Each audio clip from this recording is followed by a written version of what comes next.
Ano sa Asan ang posisyon residente? Sino? Nakakaharang po Ano tayo yun? dito sa area na to. Kaya Magpadala po kayo ng sulat, ng written na ano. hindi ko Magpa-written nakadispatch po kayo. kami dito. Ako po ang PCP commander dito sa area. O nga po, anong order nyo? Ipakita nyo sa amin ang order. Sino nag-order niyan? Sanggunian? Hindi po. Wala po kaming... O ipakita nyo. Sige po. Ako po, Hindi kami manggulo. pinapatubad lang po namin tungkulin namin dito dahil ako po ang PCP commander dito. Opo, pero Meron huwag nyo pong kaming tawag sa harangan. presinto. Huwag nyo po kaming harangan, no? Huwag nyo po kaming harangan. Kasi po karapatan po namin yan dahil ito po hindi na pag-aari na iglesia to. Alin? Kalsada po ito. O, hindi, dito Naka-SBY po yan para Dito ano. lang po kami. Sige. Kami, karapatan namin po. Manalangin po kayo, manalangin kayo tapos mamaya po kung pwede dito na lang po kayo. Bakit? Hindi pwede. Ano po sa amin dito eh? Mananalangin daw. Sige po. Hindi, proper. Hindi patero. Kasi teka sa kanila, ito property. Sa iglesia to, bakit kami palilipatin nyo Sino ron? ang presidente ang nagreklamo? Sino? Sino in particular? Talas.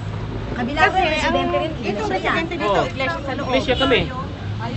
Kami may-ari dito. Lahat ng property sa iglesia, pag-aari ng iglesia.